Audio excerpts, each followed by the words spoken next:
Département migration au Forum tunisien pour les droits économiques et sociaux. Et aujourd'hui, nous avons organisé cette conférence dans le but d'ouvrir le dossier des droits des immigrés en Tunisie. Droits des migrants étrangers, droits des immigrants, ces thématiques sont familières au FTDES. On a voulu les traiter dans leur intégralité. Donc, je remercie aujourd'hui tous nos invités d'être venus. M. Rami Salhi du réseau euro-méditerranéen pour les droits de l'homme, Imen Redioui, chargé d'études au FTDES, Joseph Katsonga, secrétaire général d'Afrique Intelligence, accompagné de Jérémy Ndje, chargé de la culture, et Kameleddine Adebo, chargé de la musique, et l'association des étudiants et stagiaires africains en Tunisie, représentée par son président, M. Blamassi Touré, et son trésorier, M. Ango Menzek, Jean-Louis.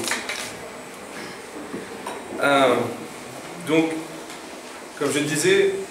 aujourd'hui, pourquoi faire une conférence sur les droits des migrants en Tunisie? Sur Facebook, à peine on avait lancé l'invitation, les gens nous ont dit « Wapoku Keltoine Sawe », où sont les droits des Tunisiens. Le forum, notre organisation,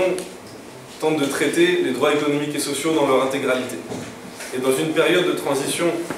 où on rédige des lois fondamentales, il nous semble important que les droits humains, économiques, sociaux, culturels touchent toute la population, pas seulement les nationaux. C'est aussi que nous avons fait beaucoup d'actions sur le camp de Choucha, la question de l'asile, qui n'est toujours pas traitée en Tunisie. On voudrait insister sur le fait que les migrants ne rentrent pas forcément tous dans le cadre de la Convention de Genève, ne sont pas forcément tous des réfugiés. Ce n'est pas pour ça qu'ils n'ont pas de droit à faire respecter. Nous sommes aussi dans une période où les choses bougent, au Maroc notamment, où un syndicat a été créé pour les droits des travailleurs immigrés, où des organisations existent de longue date et revendiquent les droits des migrants, notamment subsahariens au Maghreb. Nous sommes aussi dans une période de solidarité avec les organisations des Tunisiens à l'étranger, et il nous semble fondamental, quand on demande le respect des droits des Tunisiens à l'étranger, de demander aussi le respect des droits des étrangers ici en Tunisie. Donc, voilà, nous sommes dans un cadre, dans on pourrait dire une mosaïque de migration. De la Tunisie, des gens partent, des gens restent, des gens arrivent chaque jour. La Tunisie, c'est 10% de Tunisiens à l'étranger et c'est 0,005% d'étrangers en Tunisie. Donc on parle de tout petit nombre, on parle entre 35 000 et 50 000 personnes pour les gens qui nous demandent sans cesse des chiffres. Nous sommes désolés, ni le ministère de l'Intérieur, ni le ministère des Affaires étrangères, ni le ministère de l'Enseignement supérieur sur la question des étudiants étrangers ne publient de chiffres officiels, ce sont des estimations. Je sais que parmi ces chiffres, on compte les Européens, comme les subsahariens, comme les Asiatiques, comme les Américains, et qu'aujourd'hui, on va se concentrer sur la question des droits des subsahariens en Tunisie, parce que c'est une question qui est pour beaucoup, pas tous, mais pour beaucoup détachée de l'asile, et parce que nous allons présenter une étude que nous avons faite sur les droits des migrants en Tunisie, qui est faite en partenariat avec nos associations amis au sud du Sahara, dans le cadre du projet Lujna Tunkaranke, qui veut dire la délégation, le conseil des migrants. Tunkaranke, pour les gens qui ne connaissent pas ce mot, ça veut dire l'homme qui se promène, l'homme qui migre, l'homme qui s'aventure au-delà de ses frontières. C'est un terme qui est plutôt utilisé en Afrique de l'Ouest. On peut aussi introduire ici, au-delà des stigmates de migrants illégaux et d'autres termes dont on rejette l'usage. Pour revenir un peu sur le cadre juridique, donc dans l'ancien régime de Ben Ali, il y a eu le vote de la tristement célèbre loi de 2004 que vous avez dans votre dossier de presse et qui criminalise les migrants, que ce soit au niveau de l'entrée irrégulière, de la sortie irrégulière ou du séjour irrégulier. Cela avec aussi des sanctions pour les personnes qui ne dénonceraient pas des migrants en situation d'entrée, de sortie, de séjour irrégulier, avec des peines de prison. Donc des lois extrêmement dures qui ressemblent beaucoup aux lois françaises, italiennes, marocaines, comme la loi 0203 au Maroc, de répression à la fois de la migration illégale et des gens qui sont solidaires des migrants. Une de nos revendications principales est l'abrogation de cette loi, mais aussi la signature et la ratification par la Tunisie de la Convention internationale sur les droits des travailleurs migrants et de leurs familles, et l'application de la Convention de Genève, donc, qui a été signée, mais comme vous le savez, la loi sur l'asile n'existe toujours pas, le système d'asile n'est toujours pas là. Le problème avec ce vide juridique, c'est que ça entraîne des pratiques à la fois légales et illégales, donc encadrées ou non encadrées par la loi, qui violent sévèrement les droits des migrants. Ça a déjà été souligné par le rapporteur spécial des Nations Unies sur les droits des migrants, qui était l'année dernière en Tunisie, qui est aujourd'hui au Qatar, et qui ne cesse de dénoncer des questions d'enfermement arbitraire, de travail non payé, de non-respect de façon générale du droit au travail et du droit du travail, et de l'absence de titre de séjour et d'encadrement légal des sanctions.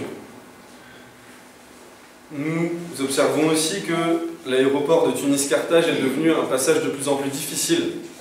pour toutes les nationalités subsahariennes, que ce soit en raison de l'augmentation du prix des amendes pour séjours irréguliers ou de la rétention pour des questions diverses de séjour, y compris, on a noté, y compris des personnes qui étaient en situation irrégulière, qui n'ont pas pu sortir normalement du pays, qui ont été détenus, qui ont été considérés comme expulsés, qui aujourd'hui ont des difficultés à retourner en Tunisie. Donc tout ça dans un contexte où la question du terrorisme renforce et pousse à renforcer les questions de sécurité, nous insistons sur le fait que nous revendiquons les droits pour tous à migrer régulièrement.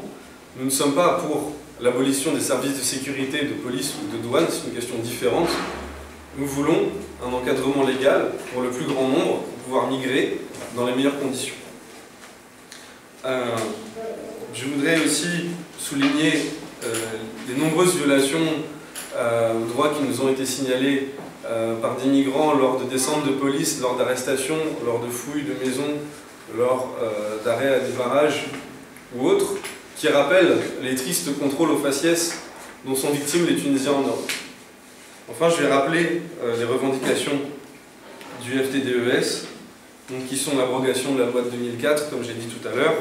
la fin de l'enfermement administratif, le refus des expulsions depuis l'Europe, que ce soit pour les Tunisiens ou pour les autres nationalités, et la fin des expulsions depuis la Tunisie, la signature de la Convention des Nations Unies sur les droits des travailleurs migrants et de leurs familles, l'application de la Convention de Genève, la fin des amendes pour entrée, séjour et sortie irrégulière, et l'égalité dans le droit au travail et le droit du travail, l'égalité entre les étrangers et les Tunisiens. Je passe maintenant la parole à M. Rami Salkri du réseau euro-méditerranéen pour les droits de l'homme, et je vous remercie.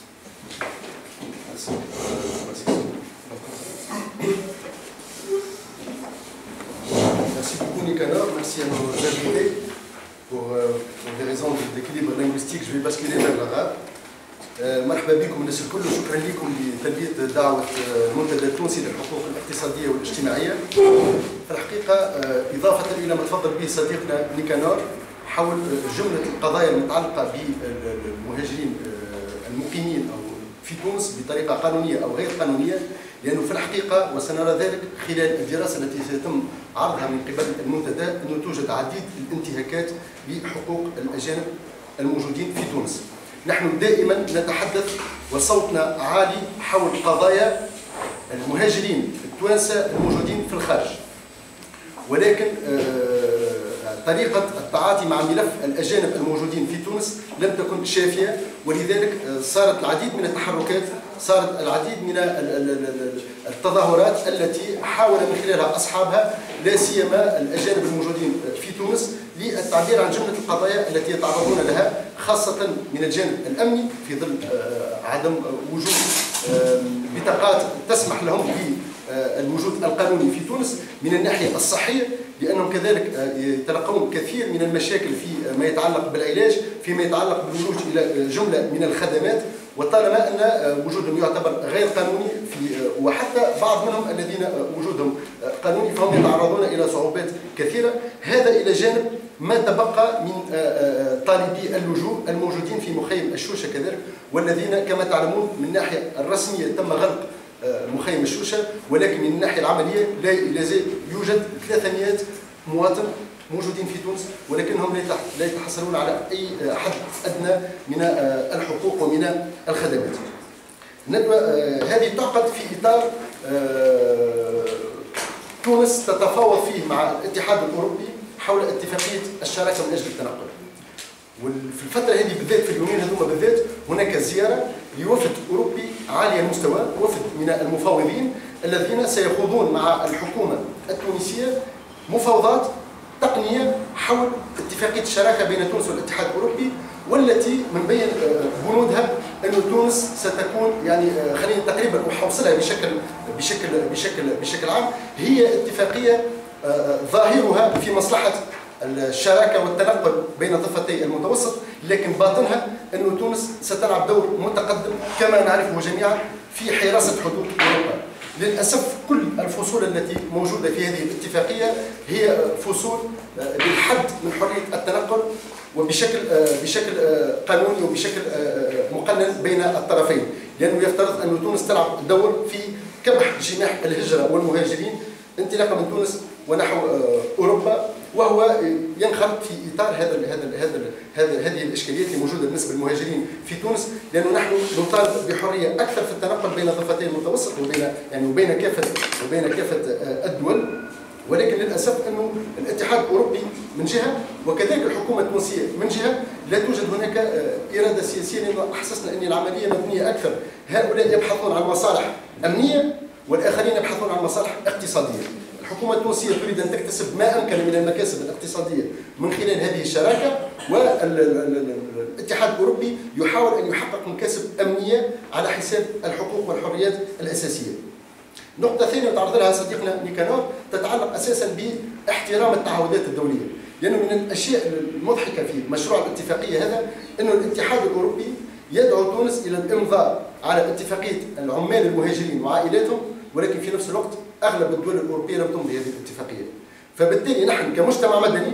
مع الشراكة مع المنتدى التونسي للحقوق الاقتصادية والاجتماعية، مع الاتحاد العام التونسي للشغل، مع بقية المؤسسات والجمعيات الناشطة في هذا المجال، قلنا أنه دورنا كمجتمع مدني أن ندافع على كلا الطرفين، أن ندافع على المهاجرين الموجودين في تونس، ولذلك نحن ندعو بصريح العبارة الحكومة التونسية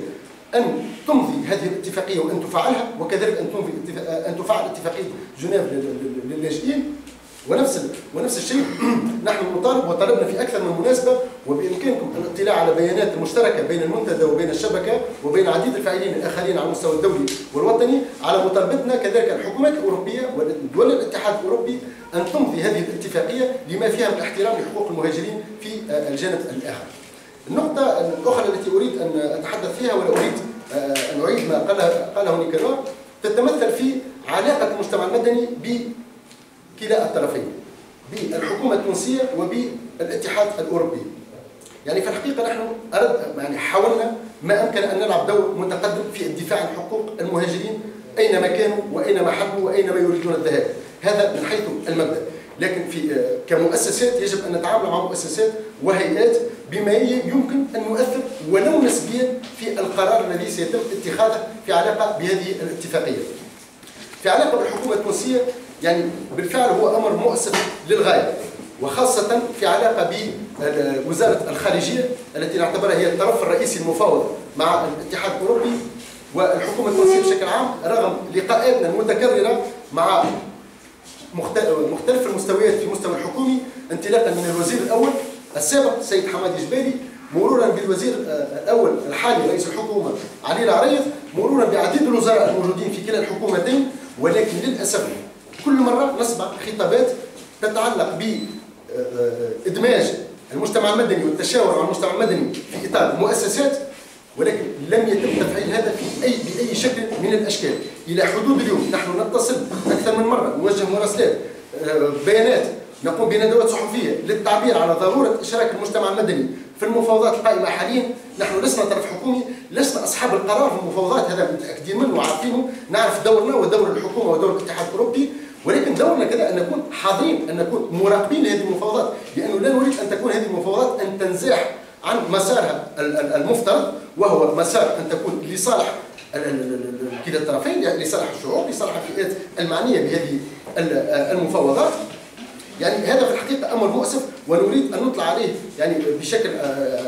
مباشر الاعلام الوطني ليعرف انه لا توجد اراده سياسيه للتحاور ولادماج المجتمع المدني في هذه الاتفاقيات، لانه هناك اراده للتعتيم. احنا الوثائق اللي نتحصلوا عليها بشكل تقريبا سري،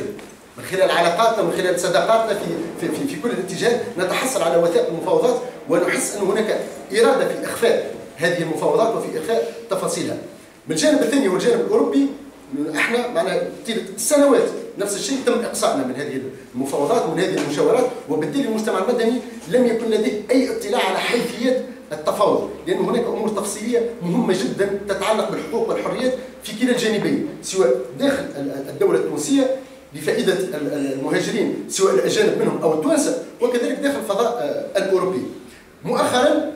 مفوضيه الاتحاد الاوروبي في تونس، يعني خاصه بعد الثوره، اعتقد ان هناك ديناميكيه جديده بدات يعني تدخل فيها في اطار التشاور مع المجتمع المدني، وقد تمت دعوتنا في اكثر من مناسبه للحضور مع فرق تقنيه وسياسيه من رئيس البرلمان الاوروبي مرورا به نزولا عند كل الهيئات التي مرت وتداولت على تونس من خلال زياراتها، والتقيناهم في اطار لقاءات رسميه.